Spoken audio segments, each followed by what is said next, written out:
রাধে কৃষ্ণ বন্ধুরা, কেমন আছেন আপনারা? আশা করি সবাই ভালো আছেন। আজকে আবার একটা নতুন ভিডিও নিয়ে হাজির হয়ে গেছি। ভিডিওটি শেষ অবধি দেখার অনুরোধ রইল। আজকের গল্প তারাশঙ্কর বন্দ্যোপাধ্যায়ের অন্যতম শ্রেষ্ঠ উপন্যাস হাঁসুলি বাঁকের উপকথা। আজকে উপন্যাসের ৬৮ পর্ব। পরের দিনই করালি ঘর মেরামতের আয়োজনে লেগে গেল। ভোরে উঠেই চলে গেল চন্দনপুর। সেখান থেকে দুদিনের ছুটি নিয়ে ট্রেনে কাটোয়া গিয়ে ফিরল বিকেলে। ফিরল একেবারে ছুতোর মিস্ত্রির সঙ্গে নিয়ে। শুধু আফসোস হলো বনোয়ারিরা বাড়িতে নাই। থাকলে দেখিয়ে দিত চন্দনপুরের কারখানায় কাজ করার মুরত্তা। ওরাও আর সব খেয়ে দিয়ে রওনা হয়ে গিয়েছে মিত্তিগোপালপুর বিয়ের পালকি বইতে। সুচাঁদ বললে, ও কি আমার যে সেনো, মোটা চাকরি করে, সাহেব হলো মনিব। সেকালে কুঠির সাহেবেরা মনিব ছিল। তখনকার কাহারদের মতো ভাগ্যি আমার করালি। করালি এ কথাতে চটে গেল, বেশি বকিস না, সাহেবদের পালকি বহন করি না আমি। সুচাঁদ বুঝতে পারে না করালির এতে রাগ করার কি আছে। এ নিয়ে ঝগড়াও একটা বাঁধতে পারত, কিন্তু করালি ক্ষান্ত হলো। নিজের যুক্তির মধ্যেই জোর পায় না করালি। পালকি না বইলেও এই সেদিন ছোট একটা খালের ঘাটে তাকে 10 জন সাহেবকে কাঁধে তুলে পার করতে হয়েছে। যুদ্ধের জন্য সাহেব এসেছে অনেক। উদ্যোগ আয়োজন সব ঠিক হয়ে গেল। পরের দিন কিনে কেটে নিয়েও এলো সব। কিন্তু করালি সবই আশ্চর্য। তখন বাঁশ কেটে দড়ি কিনে ঘর কিনে পুনরায় চাল তৈরি করবার ঠিকঠাক করে সে হঠাৎ ঘোষণা করে দিল, উহু থাক। থাকবে কি এবং কেন? পাখি বললে, মর মর মর, ঢং দেখে বাঁচি না। ঢং লয়, ঘরের চাল উড়েছে, ভালোই হয়েছে। এবারে নেপাট করে ভেঙে নতুন কোঠা ঘর করব। কোঠা? হ্যাঁ, ওপরে শোবো, নামতে আন্না হবে, হাঁড়িকুড়ি থাকবে। পাখি আনন্দে বিস্ময় হতবাক হয়ে হাঁ করে চেয়ে রইল করালির মুখের দিকে। লোকজন বিদায় হতেই সে ছুটে এসে 2 হাতে করালির গলা জড়িয়ে ধরে পা গুটিয়ে ঝুলতে লাগলো মহানন্দে।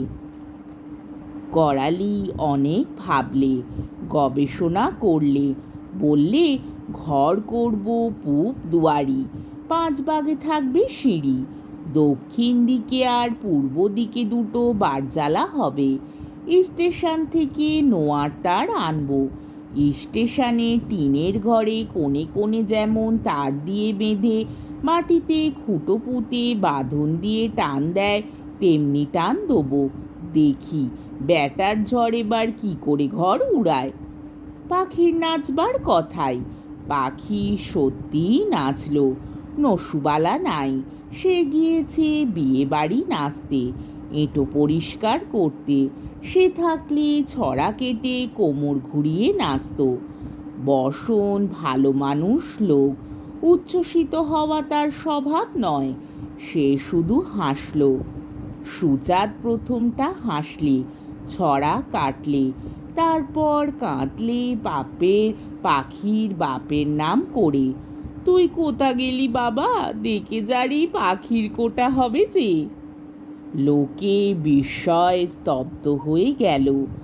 হাঁসুলি বাঁকের ঘর ঝড়ে উড়লে বা আগুনে পুড়লে লোক ঘরের দেওয়াল অবশ্য 1/2 1 হাত উঁচু করে চাল তোলে।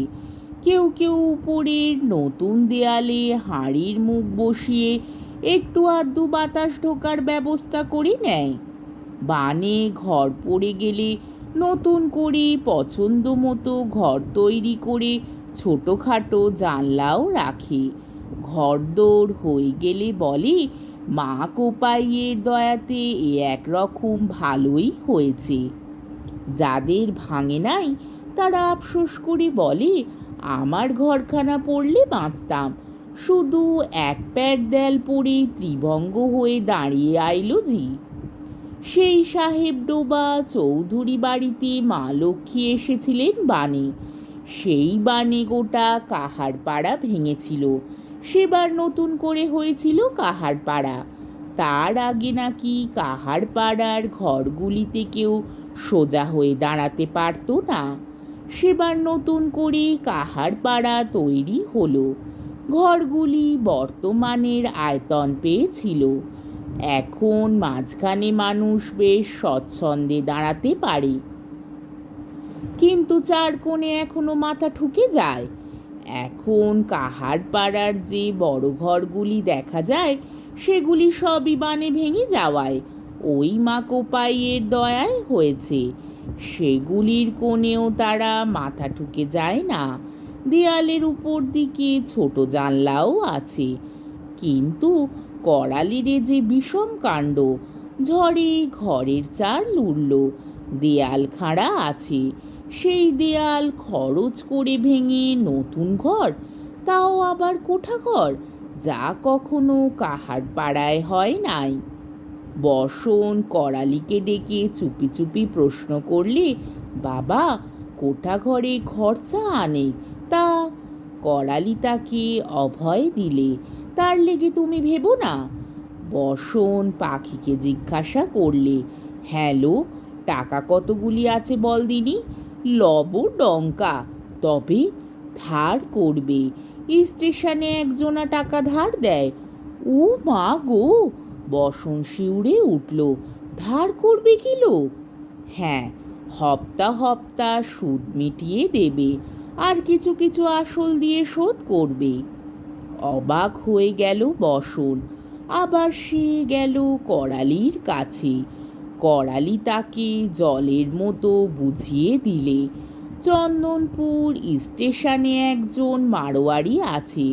সে গোটা ছোট লাইন বরাবর লাইনের বাবু থেকে আরম্ভ করে কুলিদের পর্যন্ত টাকা ধার দেয়।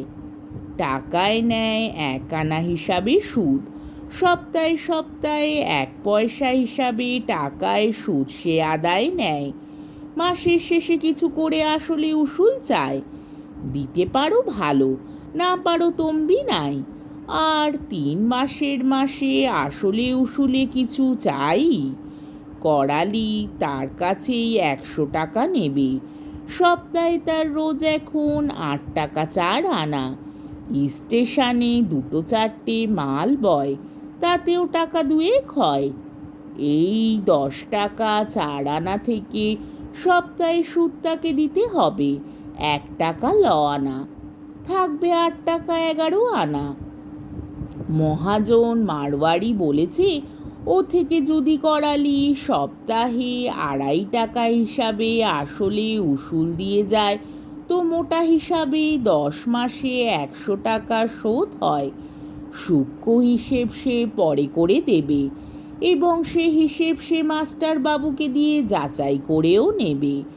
বিশ্বাস না হলে শাশুড়ি মাতলাকে জিজ্ঞাসা করে দেখতে পারে। সেও চাল তৈরি করবার জন্যে তার কাছে 30 টাকা ধার নিচ্ছে। নটবরকেও জিজ্ঞাসা করতে পারে। মাতলা, নটবর এরা চাষ ছেড়ে লাইনের কাজে ঢুকেছে। আজকের পর্বটি এইখানেই শেষ হলো।